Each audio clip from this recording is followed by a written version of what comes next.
Welcome to Nebraska Preps Postgame with Damon Benning and Jacob Padilla. Love the music, love the voice. That means it's another week of NEB Preps. You get 2 for your money. Actually, 3. But we do have an extra this week because we're on a rotating schedule. That voice you hear, that is Michael Jerome Sautter and one young Jacob Padilla as we're here for another week. Name? What's his made-up middle name? I usually, my term of endearment for Jacob is young Jacob. Yeah. So, I mean, I don't know if he likes that, but do people think your middle name is really Jerome? They really do. I'm sorry. I'm like, I do got a little swag in me, but I don't know.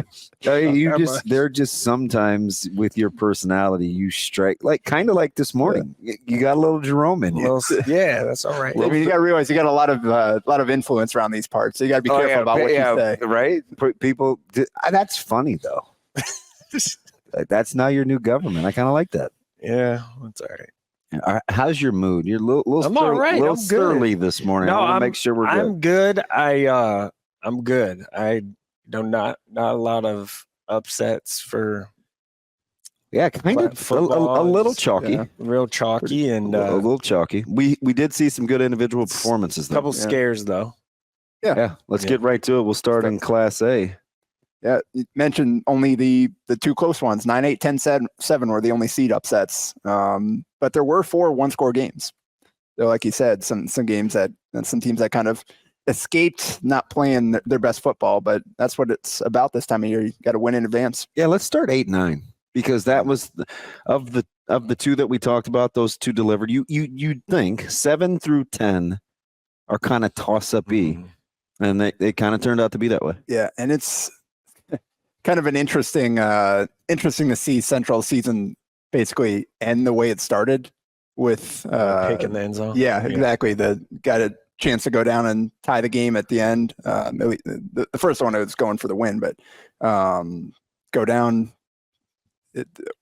Papio took the lead late. It was 7-7 basically the entire game. Neither team really got going offensively. Did it surprise you if you look up at the stats and that Papio only punted twice? I had to. Obviously, we're breaking down that film. I'm like, wait a minute. They had some long possessions. Yeah. Well, I mean, the passing game wasn't really rolling there for. It was 80-20 run to pass. Yeah. Good call. So that's certainly part of it. I mean, Papio had Brody Parr rolling. Didn't really get the other guys going though. In that rotation, it was basically just him that was having success. Crafty. He went over 100 yards. He's a good player. He had a touchdown. And then Cale Johnson on defense, 11 tackles, 3 for loss, a sack. He had a touchdown on offense, couple of catches. So that was kind of difference right there, him having a big game. If there's a guy I think that's enjoyed a really good second half of the season, he's kind of come into his own. He's a really good football player. And, he shows up, right? He pops when you rotate. And they found ways to put him in positions to make plays on both sides of the ball, making sure he's involved on every single play. And he took made the most of it. He's, like you said, really good football player. It's really impactful. He single-handedly disrupted us up front with his ability to block, handle the perimeter. He was key in the run game as a run blocker. He's a good football player, and he was really good defensively. In that defense, the turnaround from the previous time these 2 teams played to flip it around and see them again so quickly and to completely reverse it, that's a credit to that defensive unit. Yeah, let's jump down to 7 through 10, a game that I was texting back and forth with our partner here. Didn't realize it was as much animosity, and there was a lot going on in this game. No love lost between.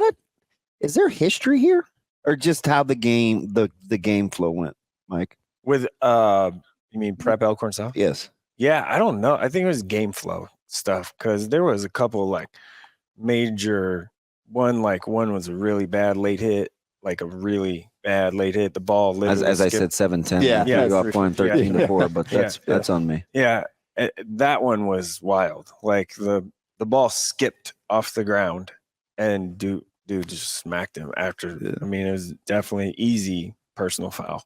And then a helmet just got ripped off, literally ripped off, and almost caused a pretty big ruckus on the sideline too. I think early in the game in the first half, there was a play that Elkhorn South scored on, and initially they ruled that it wasn't, and then they got together and said it was, and they said it wasn't a forward pass, and that's why it counted. But then if you look at the film, it clearly was a forward pass by like yards, because there's like a little screen, and it's like, how did you miss that? Yeah. Like, so I think that got a little, that play is what got it a little tense. But Elkhorn South escapes, and now they play Omaha North, and that game is going to be pretty tricky, probably too. Yeah, now let me back up and go ahead, Jake. Well, I was just going to say this is a game that Elkhorn South needed to show they could win. Prep completely bottled up the rushing attack, and that's what we said all season long. As long as they can rush it, they're going to have a really good chance to win the game. Gavin Shannon had 34 yards on 20 carries. Yeah. But Landon Tate stepped up and made some big plays in the passing game, just enough to get that win. Although, like you said, there is little questionable way it played out. Yeah, and Succo had a big run at the end to kind of seal it a little bit too. I hope so how close is he to the guy that lighter. I saw on film halfway through the season? He has an ankle now, I guess. So it's just tough year. I thought he had two of them. What, ankles? Yeah. So, well, I mean, you too. This started a little bit of an ankle injury, I guess, coming off of an appendix deal. So that's our producer Austin just tough. Chuckles. Yeah, you guys are like brothers. I'm trying to keep it, in the flow here. I got you. The discipline. But forward pass was a problem. He's another one of those easy guys to cheer for, at least for me. Succo? I enjoy watching him. He's a good player. I think the forward pass is going to be a little bit of a problem when they play Omaha North too. Like, meaning there's going to be a lot of it. I think both teams are trying to run the ball. So I think, North's interesting. If you can limit DJ's big play, right? You got to touch kind of O'Neal on the other side. Yeah, and O'Neal had a huge game. Listen, people sleep. Yeah, he had a huge game. He's just one of the 172, I think. We've seen him so much now. I think we have a way that you have to touch him. I don't think you can play like off man, and because he's really good with the ball in the air. He can track a ball, and he's got a big frame. Like, I think you have to feel for him, and he's going to get you. Yeah. He'd pop one or two or whatever. I mean, I've seen North 3 times this year. There was a couple like big drops that he had or whatever, but it didn't look like from the stats that he dropped much last week. So, and how good is Darian Jones? Jones has been killing. They're going to have to find him. Yeah, you better find number 11 on both sides because he has a way of getting you. Both sides. I mean, his ability to go get the ball and on defense and just return it too. It's amazing. Yeah, he's one of the few guys that impacts the game in all 3 phases. Right. Like, he's a special teams returner guy. I mean, all of that. 35-16 was the final there for North over Lincoln East in the first round. Jaron Cannon, 4 touchdowns. Pretty good day at the office. So he's kind of back. Yeah. Kind of back. Yeah. Oh. And so North looking very dangerous. So it'd be a fun matchup in the next round. Another close one in the first round. We mentioned there a handful of them was Bellevue West 14 over Lincoln North Star 14-6. It's a little surprised, but Bellevue West not very healthy. Well, and Will Anderson did play, so that certainly helps getting him back. But yeah, you would expect more than, especially they put up some yards. Tristan James had 92 on the ground in the score. Anderson threw for 218. And Bryce Johnson over 100 receiving, but just 2 touchdowns to show for all of it. So if I'm Bellevue West and I'm thinking, who's going to be my big play guy if I want to throw the football? Well, it should be Jermaine Green. Like, that's who it should be. Throw him the ball. Just go run. Hey, Jermaine, you run fast. Go run and just go run, and I'll throw the ball. if only it was that easy. Well, I mean, take a shot at least like once or twice. Yeah. Jeez, man. Like, give the kid a chance. Worked against Lincoln Southwest. I feel like we took the long way around when we were going to go to this game next, but the real 7 versus 10 matchup that was close was Millard North and Lincoln Southeast. And boy, points were hard to come by in this one. 10-7, one touchdown, and it came in the second quarter. Then basically not anything else really. Millard North, they're finding a way. Obviously, we know it's a gritty bunch. Yeah, grinding that one out is something. Like that was something, especially on the road. We know they're missing a huge piece, and Pierce Newberry and everything he did for them on both sides of the ball. And without him, that makes it that much easier to load up on a guy like Caden Vermas. And I think he only got 13 carries. They were keying on him. He had 79 yards or so, something about like that. But Colin Bogots had the touchdown there, and that's kind of those two are basically their offensive weapons right now. See, I saw Caden on Saturday. He was a little sore, right? He earns his keep. Playing both sides of the ball. And especially now without Newberry, like they probably need him rallying the ball even more so than in the past. Deep enough, or how would you play offensively for them as we get into their opponent, who's also at the bottom half, is Papio-South and Millard South? That was actually surprisingly competitive for about a quarter and a half. Yeah, you could tell Papio-South's plan was to try to pressure Tamala. Yeah, it was 14-12 in the second quarter, and then Millard South scored 35 straight over the next quarter and a half. They have the ability, right? It's spurt ability. It's a basketball term, but they basically play it on grass. Yeah, you mentioned pressure on Tamale. Only had 8 incompletions. Threw for 379 yards, 4 touchdowns. He also ran the ball, 51 yards and a touchdown on 6 carries. Yeah, that's concerning for a guy like me. You got a while before you have to worry about that. That's like, I mean, you look at it and you're like, oh shoot, it's already tough enough. Like, wow. And that's like been his knock. Can he be mobile enough? Well, okay, I think he can. Like, yeah. Well, so Papio-South offensively, like we've seen him a couple times now. What would you do if you want to run the ball, right? But the key for them was, could they throw it and catch it? So I think what we've seen with them is like the key is you got to shut down Jones. You got to make them one dimensional, and they've shown they can have some success that way at quarterback and with the passing game. But I think if you're playing them, you'd much rather force them to go that route than letting Jones run for 200 yards. And that's what we've seen a lot this year, where Jones has had some big games, and then he's had some ones where they've really bottomed him up and they've had to pass the ball to have a chance to move it. Yeah. Well, it was save the worst for last, go back up to the top. With Westside and we also got Kearney 21-7. That was also a tie game after one, and then Kearney 14-0 the rest of the way. It was a weird game. Kearney lost 4 fumbles, but picked off Millard West 4 times, so they got it back. And Novacek about 200 yards and a couple of touchdowns there to kind of secure the win. So Kearney moving on. They'll get Bellevue West. Yeah, that one, points will be hard to come by. Yeah. I could just, I don't know. We know Kearney's good defensively, and could be like 14-7 or 21-7 or something. And we'll blank, and it'll be, 38. I mean, those two schools have had some. They've played each other. And Coach Cool has kind of had Coach Huffman's number. Yeah. I mean, in playoff games, they've played each other in big moments. I mean, Kearney going to Bellevue West, when was that? And beat them was a huge upset. That's right, yeah. And weather could potentially be a factor. Yeah.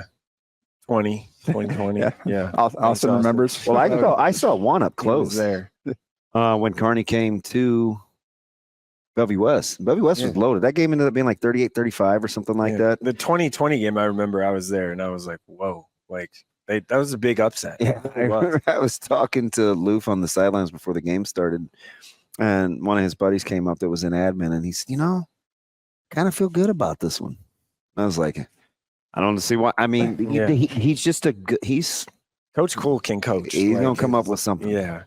And I think, I mean, if they beat Bellevue West, it's not, and clearly looking at seeds, it's not an upset. This is not the same Bellevue West team. Yeah, Kearney's been the better team all year. Yeah, I mean, it's not, if they win that game, it's to be expected.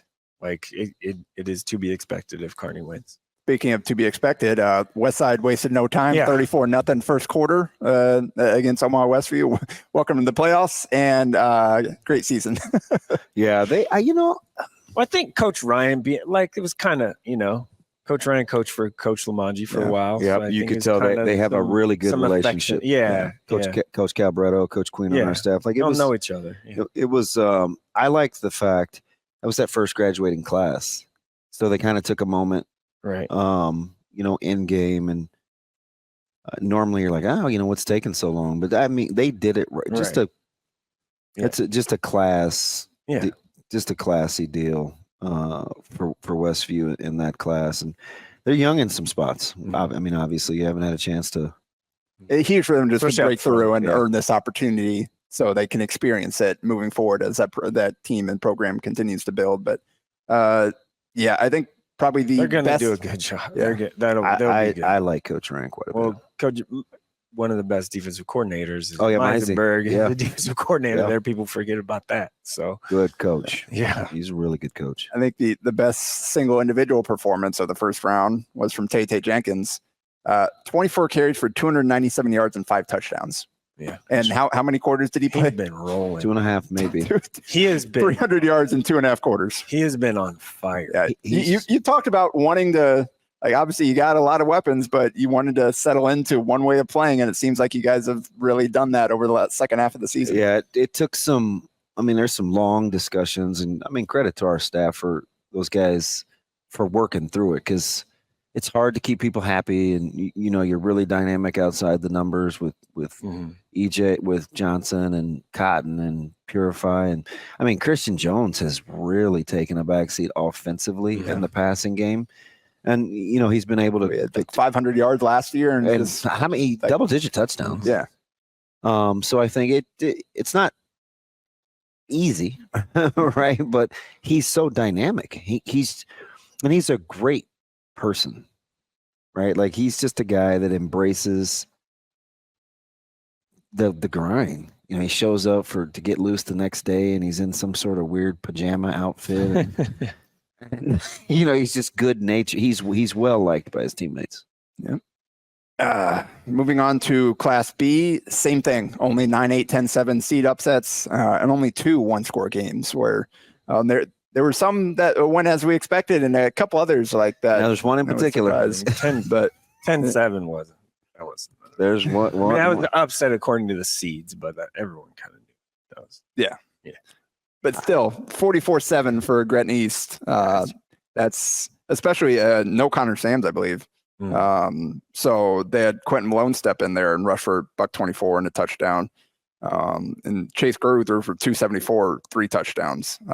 So that was 44 wins, 7 for Gretna East to move on, and they'll get Seward. But it was not a nail biter. Yeah, that's the one that surprised me, because I know Pius really well. Yeah, it was 35-0 when they played in the regular season. And that's a lot of points. And that begged the question to me. I was like, hey, how healthy is Pius at the quarterback spot? Right. Yeah. Remember that discussion? Yeah. And they weren't. And I mean, that clearly matters. So, that was 21-20, the final there. Seward escapes, needed 3 takeaways on defense to do it.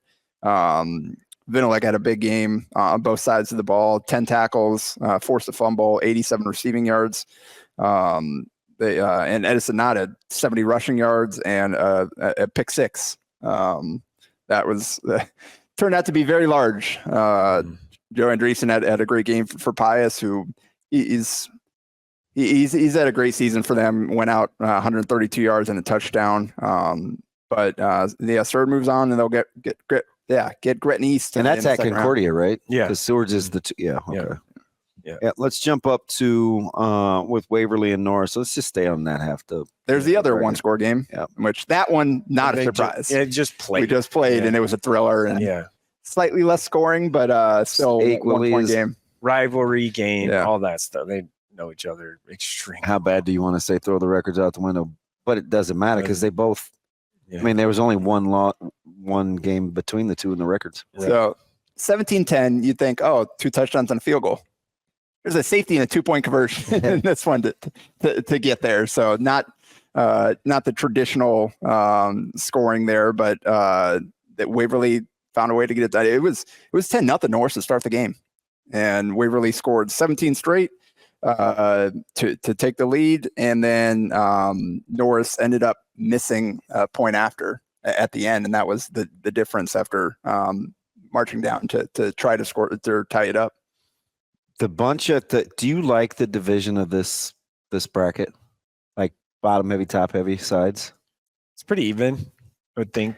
When I look at the classes, I think this one may have the most balance. Yeah. Oh yeah. In my opinion. Yeah, because you got the 3 seeds, the Scott there took care of business 42-7 over York. So Scott, Waverly, and Seward, 3 of the top 6 teams. And I think they've all proven themselves. I mean, Waverly, Axman, we talked about them making up for lost time. 42 carries in this one for 208 yards. Well, he's got a lot of carries left in him because he right. I mean, you got half the season. Yeah, he's with the thumb fresh. Yeah, so that's what I mean. Yeah. So you got he's a handful to deal with. They're going to try and keep that Scott offense on the sideline, like for sure. Yeah, very much so. So we know Seward still undefeated, which brings in the other Van Dyke and company. Correct. He's pretty good at the linebackers. Their linebackers are good. Yeah, Gunther and Van Dyke are good. Yeah, and then on the other side of the bracket, you got Bennington, obviously the 1 seed, Scottsbluff and Elkhorn North, who have all had great seasons. Bennington, Houston Hill back at quarterback. Yeah. He was injured for that's what I think that's what it was. Yes. Yeah. Okay. Yeah, that's what I was wondering because yeah. So he's back. They're 115 yards and a touchdown, and he didn't really get guts going, but you don't need to when you have 4 defensive touchdowns. Yeah, I'm a big Guts fan too. Yeah, I'm a big Bennington defense. Yeah, as did everyone. 4. Yeah, they get you. Kyle Lordson had a pick 6. Aiden Smith had a fumble recovery return and a pick 6, and Cole Miller had a pick 6. Does he have? Yeah. Does Lordson have 3 defensive touchdowns? I know he has 2.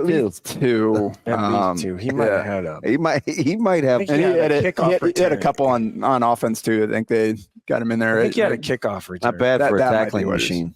Yeah. Pretty good player. So the 41-7 took care of business there, and they'll get McCook in the second round, who beat Hastings 34-21. It was 27-7.5. So it wasn't quite as close as the final score indicates. But Tristan Campbell, 31 carries for 245 yards, and 4 touchdowns and 4 tackles on defense. Did as we jump to Elkhorn, this is the one that Mike and I were both at. Yeah, that's surprise you? Not really. Like the first Elkhorn beating them the first time surprised me. Yeah. So not surprised to see them turn it around and figure out what went wrong that day. Ethan Beachy was pretty good. Made some big plays. Alex Uckman did as well. And then they just gave Jet Tingle off the ball and let him go to work. That touchdown run was pretty sweet where he cut that thing off. That was right in front of me. He got it from the end zone. We got. I was right under the goalpost. So I think the most impressive thing about that is after you kind of break the tackle in the little skirmish on the sidelines, his ability to accelerate across the field. 100%. Because you're not really fresh, but he showed a different gear kind of mid-run. Like it's pretty impressive. Yep. He had 144 yards and that touchdown there. Really good on defense too. Made some nice plays in the back end at 3 passive defense. So Elkhorn North moves on, and they'll get Scottsbluff, who 55-27 against Gretna. They ran for almost 500 yards. That Gretna run defense. They struggled all year. It was when that matchup came out. And I remember I was on the bracket reveal show. When that matchup hit, I go, oh boy, Scotts was going to run for a lot. And they did. Nate Kelly, 261 yards and 6 touchdowns. Yeah. And Des Smith, 215 yards and 2 touchdowns. And according to our guy, Chris Cottrell, Jet Webb had 20 tackles, 5 for loss. He does a good 2 sacks and a pick. Great. He does a fantastic job. He's a good. He's a gem to have out there, honestly. Off air on point, right? Yeah, Chris. Yeah, radio guy out there. Good guy. That Elkhorn North Scottsbluff game will be in a phone booth, and it will be very quickly played. So real quick of Bennington. That game will take longer. That game will be shorter than Elkhorn North driving to Ogallala. What's the game of That's the quarters? like 2.5 do you think? hours. Gretna East and Seward. Probably, yeah. Scott Waverly has a chance. I don't know if Waverly can score enough. Scott is so dynamic offensively. That's what I mean. They're going to have to just 3-4 Salt clock, yards. maybe? Yeah, have to. Has to be the game plan. You have an inkling on kind of the matchup of that bracket? Young Jacob.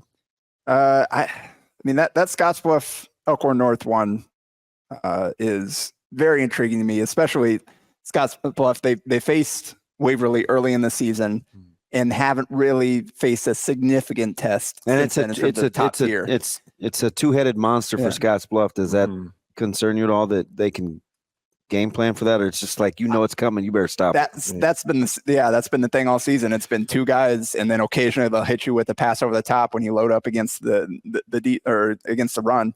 That's been Scottsbluff like for years though. They've just had those couple guys. Yeah, and Elkhorn North, they've got the linebackers, they've got the defensive players that Reynolds can win in space. Yeah, Jason's really good against Elkhorn, and again, not the same, but in terms of run heavy, you got to be able to bring it every single day. He had like double-digit tackles, and he's good with his hands too.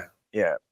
That's probably the game. That's the game. Obviously, it's the 4-5. So, but that's probably the game. You like that one? Yeah, going to be pretty. I think has a chance. I thought the scare from Seward and East getting hot offensively may get you. Maybe I could see East winning that on the road. It wouldn't be overly shocking or surprising, but I've been on the Seward train since June. I know. Hey, and before this gets cut and clipped up saying Mike Sautter said, there's only one team that hasn't lost. I've been on the Seward train since June. You want the hate text from the parent like I got Saturday? I was like, grow up, buddy. Don't want that. That's a speed through the rest. Nothing C1-0 upsets. Top seeds held. There were only 2 one-possession games. It was Lakeview 14-7 over Scotus Central Catholic. So the battle for Columbus again. Lakeview sweeps it. Mike and I, our affinities get to see one another. Central City and Lakeview. Yeah, I'm a big Lakeview. I Coach Hubert at Central City. That game's scary. That game will be good. That offense is silly. When I looked Saturday morning, or Friday night, I was like, okay, where am I going to go on Friday? I was like, Columbus might be the spot. There should be plenty of points in that one. Yes. Yeah, a lot. There could be plenty of points in that one. At Lakeview, though, they'll probably cut that grass real high. Like they won't. They'll keep that grass pretty high. Let the seeds held. You got to be interested in Wahoo and Boys Town a little bit in the second round, no? They played her. I know it wasn't. I get it. And you were there at that one, right? No, somebody. I was at Boys Town. We had one of our contractors there, right? I think we had video highlights. Yeah, because I knew that there were clips of that. Yeah, I just don't know how Boys Town, man. Darian Whitaker is so good. Well, you better find where Brigham is. Yeah, they're gonna have to find a way. And Nairi Poteet needs to just use his legs and take care of the football. Yeah. He had a couple of kind of loose football fumble things. One was a fumble through the end zone for a touchback when they should have scored. So, and Auburn Ashland, they played earlier this year. There's a lot of rematch here. Sydney Shadron played already. So the only one that's not is Central City Lakeview. Yeah. But that should be Sydney defense against Quinn Bailey. Bailey had 311 yards and 5 touchdowns in the first round for Shadron to knock off. We talked about him yesterday. His numbers are silly. 5,000 yards, yes. And he's playing defense too. And it's not like, he's got like 15 tackles on defense. He's got like 60. It's not an 8-man guy. I was happy yesterday to hear JP champion two-way guys. Yeah, he's not an 8-man guy. That was kind of your and I like that because there's something to that. I think because you don't get a ton of downtime. Yeah, so if that's his last game, then he's going to go down toting that thing. So it should be fun. Well, I wonder. I guess I want to look at what he did against them the first round. I need to, if I could find that quick. That'd be great. Quickly, we'll in C2, we actually had a real upset seed wise. 13 over the 4. with Kearney Catholic blanking Valentine. It wasn't even close, 24-0. That was a rematch from the week before when Kearney Catholic went to Valentine and Valentine beat them. Yeah. So maybe they kind of knew what was coming. But that was like, weird though to see the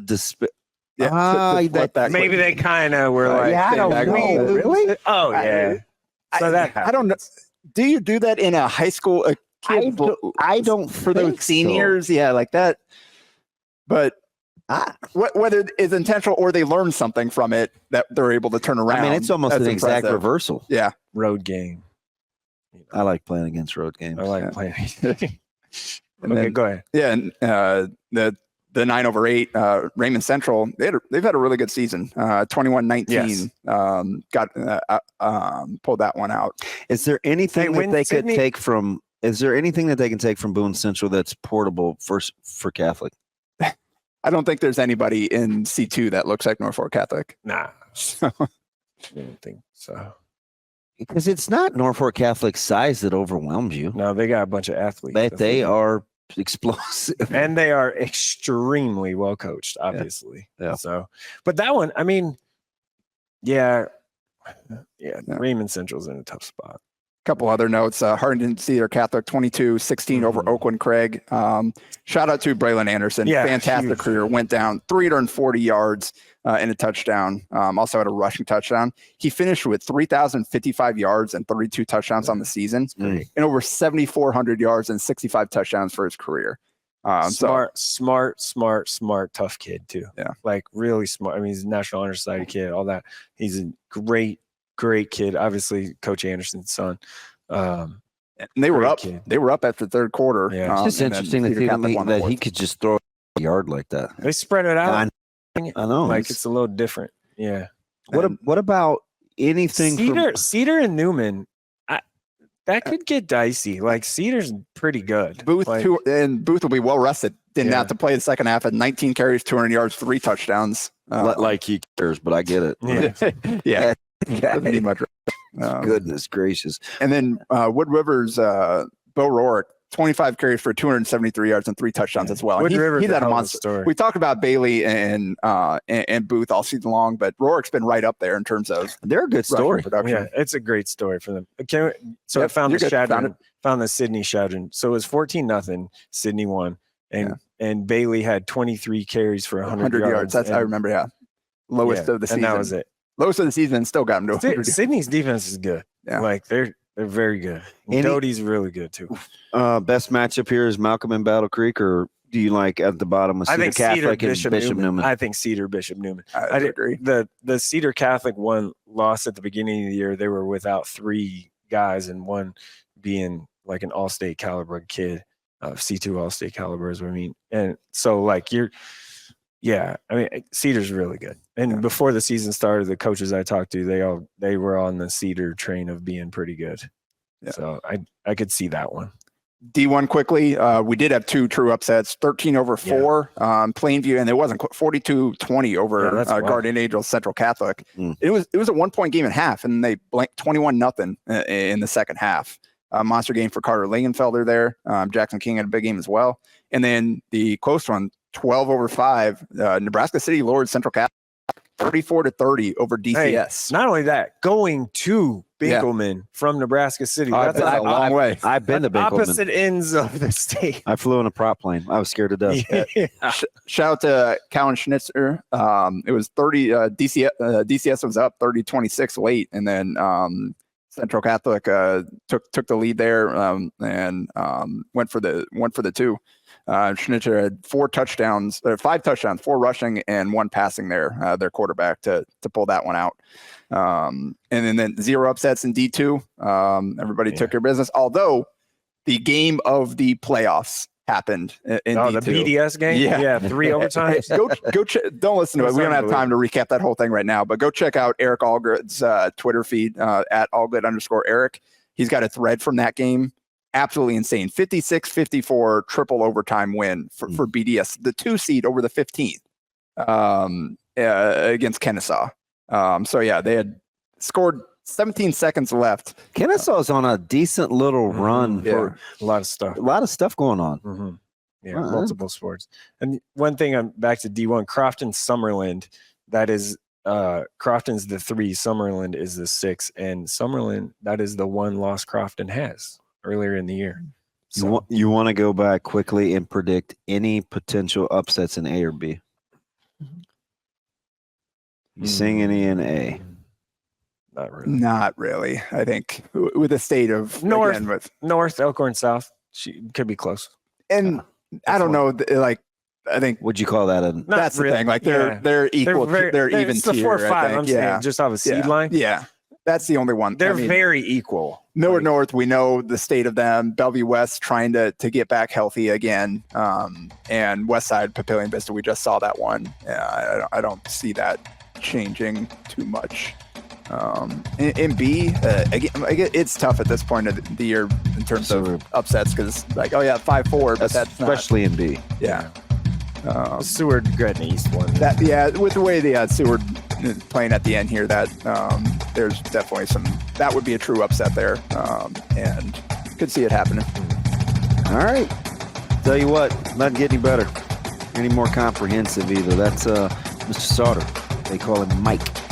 It's not even Mikey. We just go with Jerome because we like that. And Young Yacob, one of the best statisticians in the business, Jacob Padilla.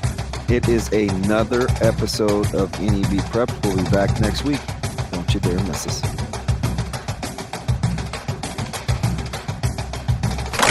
A Hurrdat Sports Network production.